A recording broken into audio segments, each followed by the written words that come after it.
thanking them for something all of us don't always do, and that's have a clear public commitment to the public service. It's not easy to be a candidate, and they are. And they take a lot of time from their family. For me anyway, it says why democracy works. When you have this many people interested in an important state office.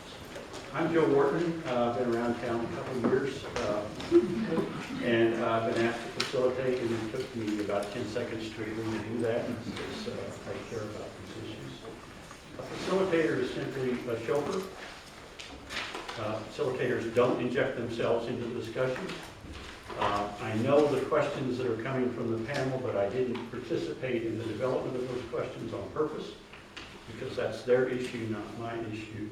I need to be absolutely neutral to this agenda, and I hope you'll find that that's the case. I need to respect the time and perspective of the candidates on this panel, as well as the 4 panel members. And I'm going to start by asking the panel to introduce themselves to you and to the audience. Sally, we'll start with you. I'm Sally Zepeda, and I'm a citizen of Athens, Clarke County, and a professor at the University of Georgia. Hey, thank you, Sally. Hey everybody, my name is Milan Polic, and I'm a student at Clarke Central High School. Milan. Fenwick? I'm Fenwick Broyard. I'm Executive Director of Community Connection of Northeast Georgia. And I'm Abby Campbell. I'm 17, and I'm a junior at Cedar Shoals High School. Wonderful. So this panel, 2 folks from the community and 2, I guess you represent all of the hundreds of students at the high school. We will have time in this session for you to ask questions. There are cards at the back of the room and some golf pencils.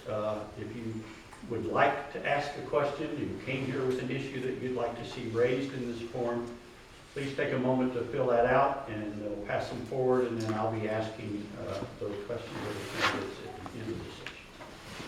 Our format is pretty straightforward. Each candidate will introduce themselves and have an opening statement about their candidacy, and then we'll proceed to the questions. We're going to have 2 rounds of questions, and then we'll go to the audience, and we'll just see how it works and how it flows.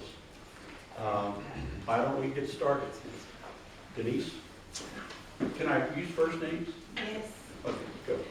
I'm Denise Freeman. I am a Democrat from Lincoln County, Georgia. I'm running for state school superintendent because I've been working in education as a teacher. I was on my board of education for 8 years. I've been an advocate and a consultant for education traveling around the state of Georgia and the southeastern United States for the last 27 years. I am very concerned that we are at a shortfall. Number one, QBE, since it was started in 1985, has never been fully funded. You can't implement a program unless it's fully funded. And each year we have been shorted. Even in 1985, it was shorted by almost $1 billion. Now we're shorted $1 billion plus each and every year. I want to make sure that we treat our teachers as the professionals that they are.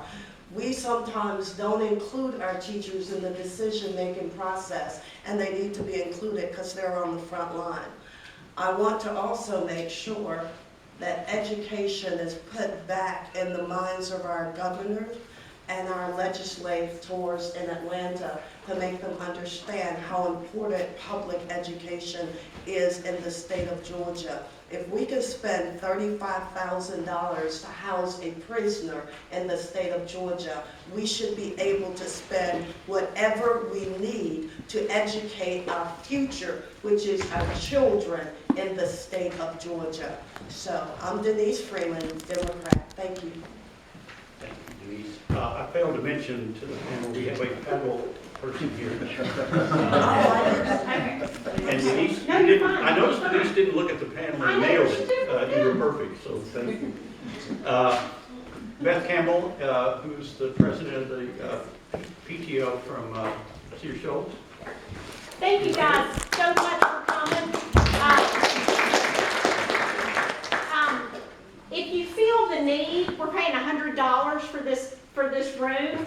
Yeah, if you want to throw us a little PTO love, Cedar and Clarke Central will split it, and we'll pay the proceeds out of it. So thank you guys very much for coming. I appreciate your time tonight. Burgess has the big box back there. It actually says donations for PTO. So y'all knock yourselves out. Burgess and Beth kind of helped put this thing together, and the box is empty, but I'm sure it won't be. We have another candidate. Terrific. Just in time.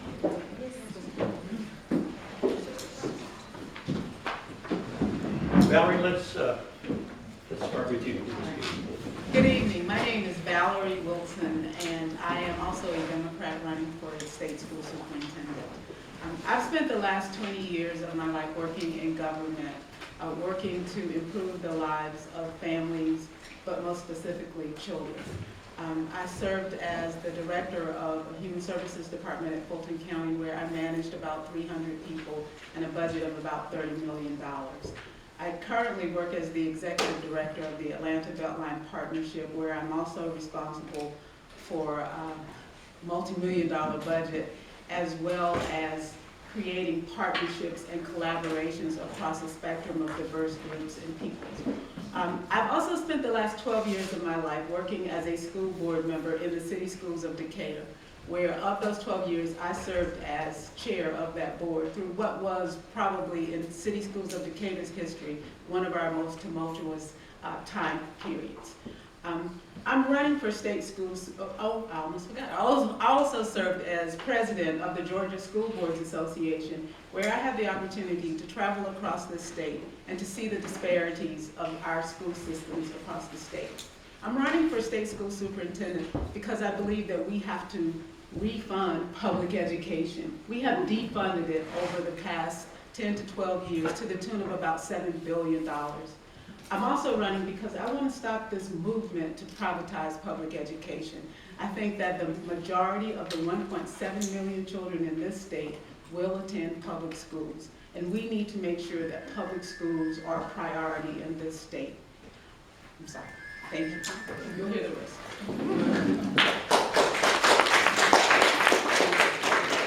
Good evening. I am Tarnisha L. Dent. I'm a native of Atlanta and a working educator at this moment. I just left work. And I am running for state school superintendent, not because it's a cause for me. Education is my calling. It is what I do. It is what I've chosen to do with my life. I've been a science teacher at the middle and high school level, a graduation coach, a school testing coordinator, a summer school district testing coordinator, an administrator assistant, an instructional mentor that worked with teachers as they entered the profession, and I currently serve as an instructional coach at my high school alma mater. I am in education for the children. Georgia has been beaten and robbed and labeled for our public schools. We need to get someone in office who understands education, understands where we need to go with it, and who has the strength, the abilities, and the charm to bring people together who wouldn't normally want to work together. I am for public education. It has done so much for me. At the beginning of this race, my second grade teacher wrote me a letter and told me how proud she was, and that I could just use my passion to bring education in Georgia to the top of the standard list in education. So I want to be your state school superintendent. Thank you.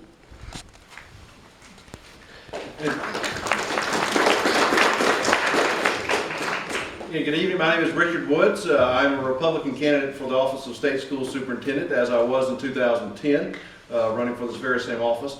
Tonight I wish to present to you a plan that I believe that our kids, our teachers, our taxpayers, our parents deserve for public education. It is a plan that I call, in summary, as a C4 plan, but it's one that is child-focused. If we're going to improve education, we've got to focus on the child. And that means that we're going to, instead of standardizing education, we've got to personalize education. Take the kids where they are. Make sure that as we look at some things that we make sure that we do not over-test them. Test less, educate more, learn more. And through that process, we will see improvement in our education system. Also, as we kind of focus on this, across the realm, we want to make sure that we increase opportunity for our kids. Expand their course offerings to give them a balance of life and what life can offer. Also to expand, the graduation diploma selections that they have, because we know that every child is different and one size does not fit all. Secondly, we look at the classroom, and this is where our policy decisions must go through that prism. And we've got to ask ourselves, for any policy that we make, is it good for our child? Is it good for our teachers? Does it improve, student performance? In doing so, what we look at is that we provide our kids with a basic foundation, a foundation of reading, writing, and math at the K-5 area, because that's the building block for all the classes that they come, but especially in the area of literacy. So again, we look at that across the board, and hopefully we'll have time to discuss this later on. Thank you.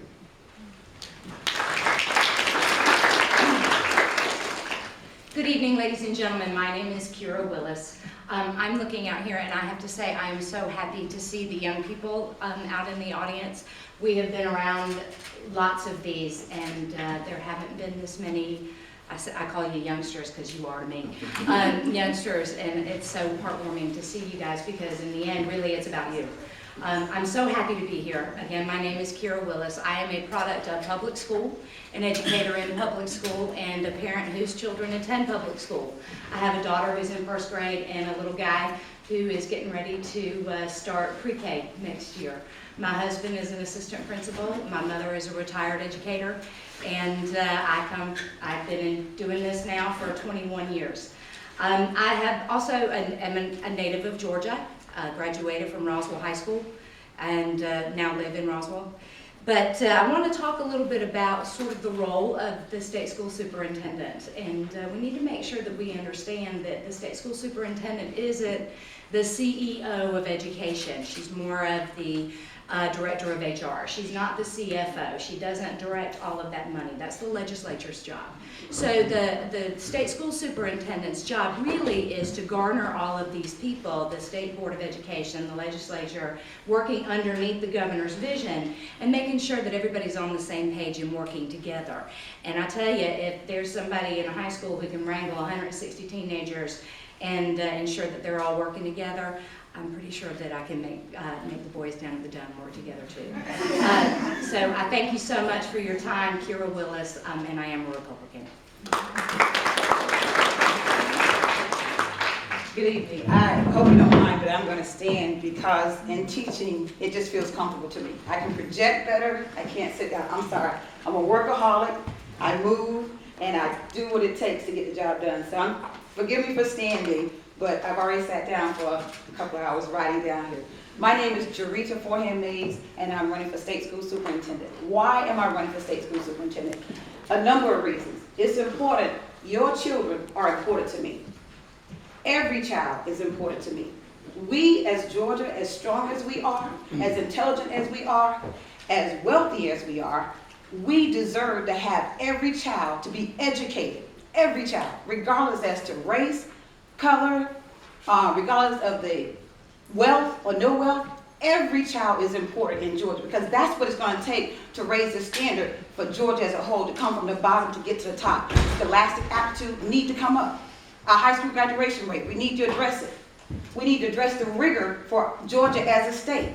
Our children, we need to start rigor as early as pre-K. We can't wait until middle school and high school to inject rigor. We need rigor now for every grade level, kindergarten on up to 12th grade. Because we have great schools right here in Georgia. Our children, when they graduate, they don't even qualify to get into the schools. UGA, such a great school, not everybody can get in. But our children should be the ones that should be getting into UGA with the highest scholastic aptitude scores. But we have to make a difference. We have to decide here, right now, today, what are we going to do about getting our children to the top? I've had children that I've raised, have gone through colleges, come out, some decide they want to do something else. That should have been discovered when they were in school. We should have opened up the career fields to them early, middle school, high school. So when they get to school and colleges, they don't waste our money in colleges.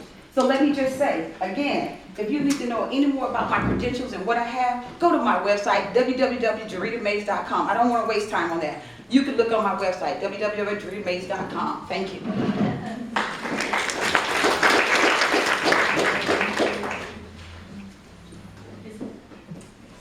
Yes, ma'am. Hi, my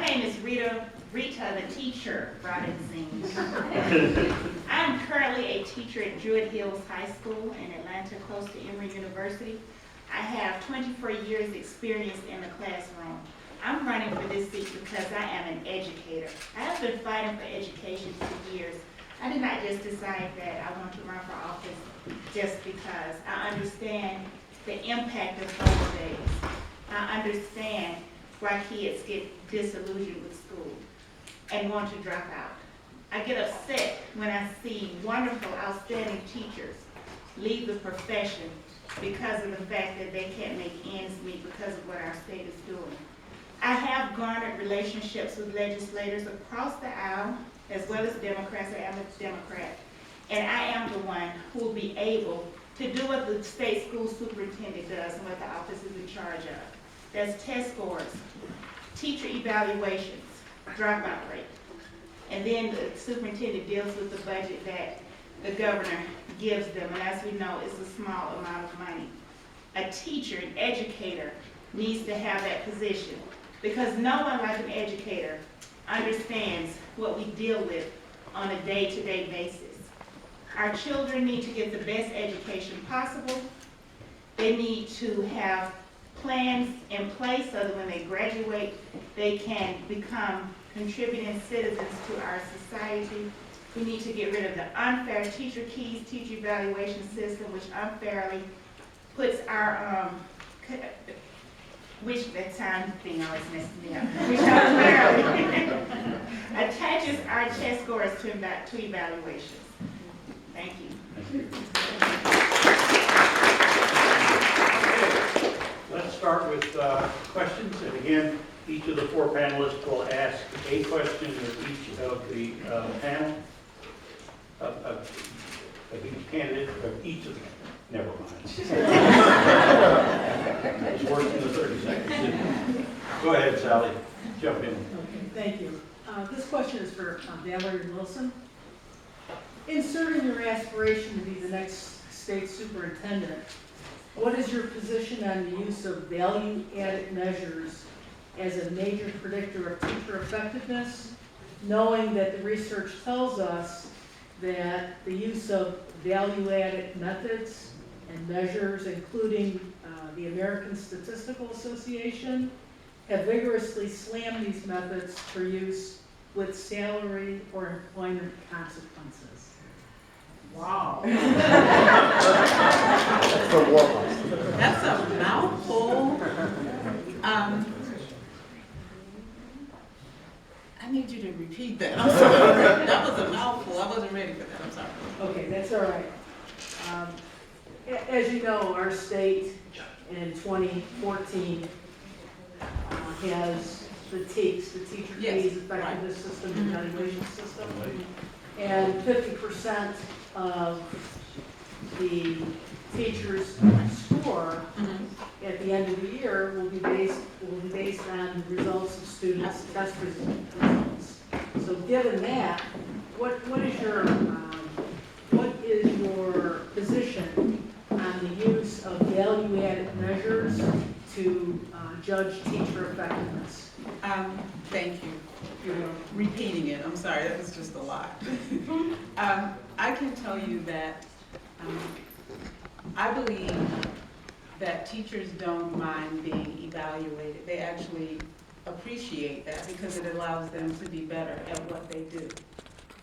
But I think that when you start looking at the measures that we are seeing from TEKS, that it is not fair because we are not looking at or paying attention to all of the other factors that play into how children perform. There's so many other factors that are brought to bear when children are in a classroom and a teacher is working with them. And I just think that when you look at how a child does on a test, and that's basically what we're looking at, and saying that if a child doesn't perform at a certain level on a test, then the teacher hasn't been effective in what they've done. And I just think that's not fair. That's not the appropriate way to evaluate a teacher. You need to be able to look at that and to determine based on that child's growth as opposed to the test. I hope I answered your question. Thank you. Okay. Milan? Okay. My question is for Ms. Dent. And according to a 2012 study done by the Georgia Budget and Policy Institute, Georgia households in the top 20% of income earners received over 55% of the scholarships awarded by HOPE. Given that the program is funded largely through the Georgia Lottery, that poor counties, like Clarke County, contribute to the most in per capita terms, what will you do as superintendent to stop this unequal redistribution of wealth in the form of educational opportunities for those at the top funded disproportionately by those at the bottom? First, do you see this as a problem? Second, what can be done about it? Yes, I see that as a problem. When they changed the HOPE requirement, that crushed over 100,000 children. And having to working in a district where a lot of our children fall below the poverty level, I think it was absurd to change the requirements. I think that in looking at HOPE scholarship, if we're going to be fair about the scholarship, these scholarships need to be based on need. They need to be based on need, because when we look at schools, if you worked in a school, you know you have those top tier students who are going to achieve. You have those middle kids who might achieve, and then you have those kids who really, really struggle and work hard and really want to pursue their college dreams. And those are the ones that we're forgetting. Those middle kids and those lower kids, they need to have these opportunities. I think HOPE should be income-based. We can work on the GPA, but we need to fund HOPE and provide more opportunities for our students in counties that don't have as high as a tax base as some of these other districts. I work in a district right now where we just got a new superintendent, and the business community has decided to pay her for coming in early. See, that's a higher tax base. We can afford to do that. But in a county like Clarke, where these students are working just as hard as the students in my district, they deserve a chance. They deserve those scholarships, and we need to look at HOPE scholarship based on financial family need, not on GPA. Thank you. Thank you. You're next. Yeah, my first question was actually for Ms. Morgan, who I think just joined us. I think it would be unfair to ask you a question without giving you a chance to introduce yourself. I think everybody else had a couple of minutes, so if you maybe want to say a few words to the folks about your platform. I don't remember how much time are they given? I'm going to come back to